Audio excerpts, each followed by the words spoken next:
kita bertemu kembali di dalam sesi di balik topeng orang percaya. Saudara tentu merasa kaget. Rupanya di balik topeng orang percaya, hidup orang percaya itu sama saja dengan Anda. Sama saja dengan kita. Karena kita adalah manusia yang bobrok. Itu saudara-saudara, kita harus hidup yang diperbaharui, hidup yang berbuah, hidup yang berbuah roh, seperti ada dalam Galatia pasal 5 ayat 22 dan 23. Ada kasih dan seterusnya dan seterusnya. Saudara mesti melihatnya di sana. Hari ini saudara, saya mengajak kita untuk melihat kebobrokan lain dari orang percaya itu. Apa itu saudara? Yaitu ngakunya orang percaya, ngakunya orang Kristen, ngakunya cinta Tuhan, ngakunya melayani Tuhan, tetapi justru dia selalu ingin dilayani saudara. Matius 20 ayat 28 berbunyi demikian. Sama seperti anak manusia datang bukan untuk dilayani, melainkan untuk memberikan nyawanya menjadi tebusan bagi banyak orang. Saudara, kita bersyukur kalau di gereja ternyata banyak teman-teman kita yang dipanggil Tuhan untuk terlibat, mengorbankan tenaga, pikiran, bahkan uang mereka terjun dalam pelayanan. Pelayanan sebagai guru sekolah minggu, pelayanan paduan suara, pelayanan pemimpin pujian, Bible study, bahkan mereka melayani bagian kebersihan gereja, atau juga ibu-ibu suka melayani di bagian dapur untuk konsumsi bagi jemaat Tuhan. Luar biasa. Saya berikan cap jempol buat mereka karena mereka mau mengorbankan hidup mereka, mengorbankan kesenangan mereka untuk melakukan pekerjaan, aktivitas untuk Tuhan. Mereka yang sungguh-sungguh melayani saudara, kadangkala mereka mengorbankan banyak tenaga, pikiran, perasaan saudara. Bahkan juga uang sendiri saudara. Ini dilakukan semata-mata bukan untuk pendeta, bukan untuk teman-teman yang lain khususnya, bukan, tapi semuanya untuk Tuhan. Karena kita melayani Tuhan yang begitu mengasihi kita. Kita melayani Tuhan yang terlebih dahulu melayani kita saudara. Inilah konsep pelayanan yang dilakukan oleh anak-anak Tuhan secara benar di gereja. Memang tidak semua orang yang sudah mengalami kasih dan anugerah Tuhan dengan sukarela melayani Tuhan. Gak semua orang mau saudara. Ada yang karena masih lebih mementingkan pekerjaan sendiri, kekhawatiran akan masalah pribadi, mau sibuk sendiri, sehingga mereka enggan terjun dalam pelayanan di gereja, enggan mengorbankan hidupnya atau enggan mengorbankan waktunya untuk gereja. Sehingga menciptakan berbagai alasan yang masuk akal. Sibuk dalam pekerjaan di rumah, anaknya masih kecil, ya rumahnya tidak ada yang jaga. Ya, pokoknya banyak yang bisa dia bikinkan alasannya supaya tidak terlibat dalam pelayanan di gereja. Tetapi ada yang lebih gawat saudara, yaitu kalau dia cuek saja. Itu tema yang sudah pernah kita share beberapa waktu yang lalu. Bahkan selalu ingin orang-orang yang melayani dirinya saudara. Ini yang sangat berbahaya. Dia sudah tidak mau melayani, tapi mau minta orang melayani dia saudara. Nah, sebagaimana kebiasaan di banyak gereja, mereka yang baru pertama kali datang disambut dengan penuh kehangatan. Banyak teman yang berkenalan dengan orang itu, memperhatikan dia, seakan-akan fokusnya semua kepadanya. Setelah hadir ke gereja, berhari-hari, berminggu-minggu, ya, kemudian berbulan-bulan, namun semakin lama berbakti, beribadah, sudah mulai akrab, sudah mulai biasa, maka sudah dianggap seperti keluarga sendiri. Dan kalau pada suatu hari pertama dia dilayani, maka sekarang semestinya tugasnya adalah dia balik melayani orang lain. Mudah-mudahan Anda lakukan seperti demikian. Jadi di gereja kita bukan hanya dilayani, kita melayani juga. Awalnya kita dilayani memang, tapi setelah itu kita mesti melayani, saudara. Dan itu mesti Anda lakukan, saudara. Kita sebagai anak Tuhan mau melakukannya.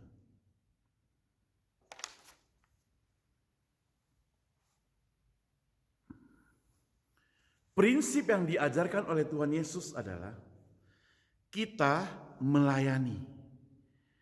Melayani orang terlebih dahulu. Dan melayani itu bukan dilayani. Anda lihat sendiri bukan bagaimana Tuhan Yesus turun tangan melayani murid-muridnya. Bahkan dia membasuh kaki murid-muridnya. Suatu pekerjaan yang sangat hina sekali pada waktu itu, yang biasa dilakukan oleh para pembantu, para hamba. Hina sekali. Tetapi Tuhan Yesus dengan sukarela melakukannya untuk murid-muridnya. Alkitab mencatat, Yohanes pasal 13 ayat 5, firman Tuhan demikian. Sesudah itu ia menuang air ke dalam sebuah baskom, lalu mulai membasuh kaki pengikut-pengikutnya dan mengeringkannya dengan handuk yang terikat di pinggangnya. Tidak gampang, saudara, cuci kaki. Karena di sana padang pasir, orang-orang pakai sepatu yang terbuka. Kaki mereka itu benar-benar kotor.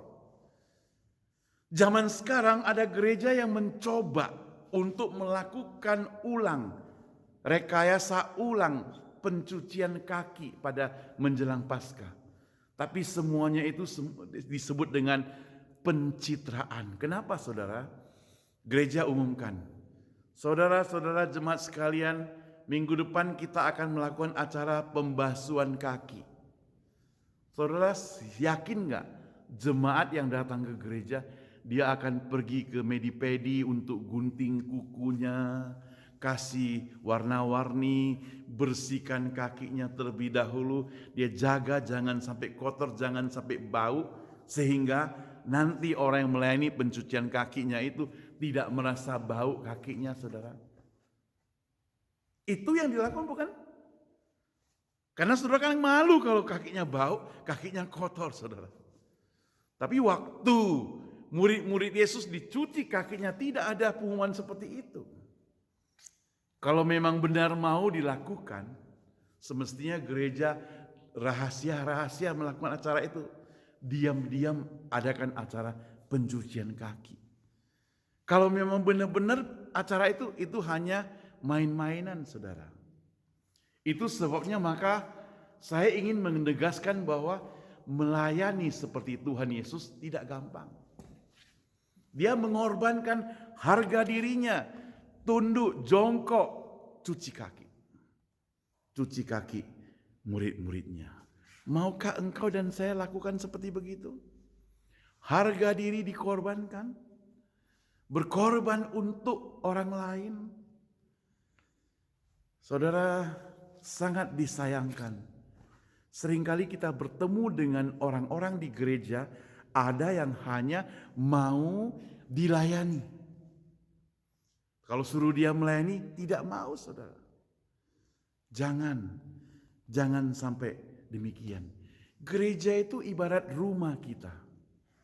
Kalau rumah kita rusak gentengnya, maka yang bertanggung jawab memperbaiki adalah kita yang tinggal di rumah itu. Tidak mungkin suruh orang lain. Jadi setiap kita yang ada di gereja itu semestinya kita berusaha memperbaiki apa yang kurang di dalam gereja. Bukan hanya mengkritik saja, tapi bersama-sama kita memperbaiki, bersama-sama kita melayani. Kalau kelihatan ada yang kurang beres, misalnya bangkunya tidak tersusun rapi, kita susunkan. Ada yang kotor, kita bersihkan. Itu namanya melayani. Saya bersyukur kami di gereja senantiasa boleh dalam kelompok yang tidak begitu banyak orangnya, tapi boleh melayani dengan kerjasama seperti begitu. Seringkali kami di dapur ada yang memasak makanan, habis itu makan bersama, ya. Habis itu ada yang saling melayani, yang tidak pintar masak atau tidak masak, bisa mereka membersih-bersihkan, rapikan kembali meja dan sebagainya, bantu cuci piring, ngelap, ngepel dan sebagainya. Nah, ini dinamakan melayani. Jadi jangan hanya tinggal menerima saja.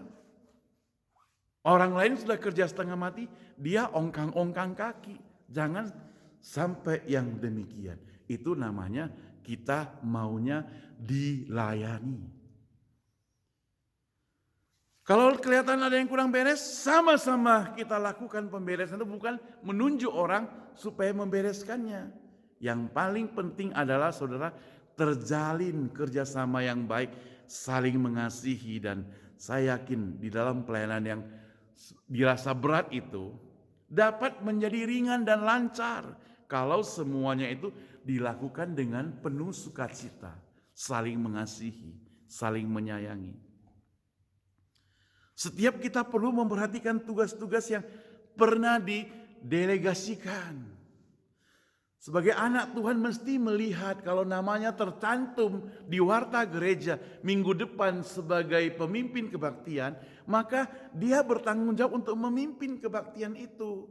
Minggu depan sebagai pemimpin doa, dia bertanggung jawab sebagai pemimpin doa itu. Kalau dia tidak bisa datang sampai minggu depan, dia mesti mencari orang lain. Kalau orang lain tidak didapatkan, dia mesti minta tolong pendeta mencarikan. Pokoknya dia harus berusaha, jangan diam-diam minggu depan tidak muncul. Sehingga namanya hanya tercantum tapi dirinya tidak ada, batang hidungnya tidak nongol. Sehingga dia rela, dia tega membiarkan kebaktian tersebut berlangsung kacau balau. Jangan, saudara. Karena kita adalah anak Tuhan, bukan hanya mau dilayani, kita mau melayani. Biarlah kita menyadari, saudara, bahwa tugas sebagai orang percaya adalah melayani. Melayani sesama manusia itu juga sama dengan melayani Tuhan. Dan yang paling utama ialah melayani Tuhan Yesus tentunya. Sangat indah sekali apabila kita terlibat dalam komunitas pelayanan ini. Dan kalau kita sungguh-sungguh melayani, pasti kita akan terhindar dari rasa iri hati, terhindar dari rasa dendam, terhindar dari kemarahan. Sebab orang yang melayani tidak boleh marah-marah. Kalau engkau marah-marah, berkatmu hilang. Tidak boleh curiga, tidak boleh saling dendam, harus saling mengasihi, saling percaya. Itu pelayanan, saudara. Kalau pelayanan sudah muncul saling curiga, susah. Harus berdamai kembali. Dan setiap kata-kata yang dikeluarkan oleh orang-orang yang saling mengasihi, pasti kata-kata yang manis, bukan kata-kata yang sengaja untuk memojokkan orang, bukan kata-kata yang menyakiti. Kalau Anda masih suka mengeluarkan kata-kata yang menyakiti, maka bohong kalau Anda dikatakan melayani. Saudara, biarlah engkau dan saya mau melayani dengan sungguh-sungguh, rela berkorban. Rela melakukan hal yang terbaik buat Tuhan. Rela melakukan yang terbaik buat Tuhan, supaya di balik topeng kita sebagai orang percaya, kita benar-benar sungguh-sungguh mau melayani, bukan hanya dilayani saja. Terima kasih, sampai jumpa di topik di balik topeng orang percaya yang berikutnya. Klik di YouTube channel Somiman Saud CBM. Di situ ada banyak topik-topik yang ngaku orang Kristen tapi cuek, ngaku orang Kristen tapi masih sakit hati, ngaku orang Kristen masih sombong, dan sebagainya dan sebagainya. Cari saudara sampai ketemu. Bye-bye. Sampai jumpa.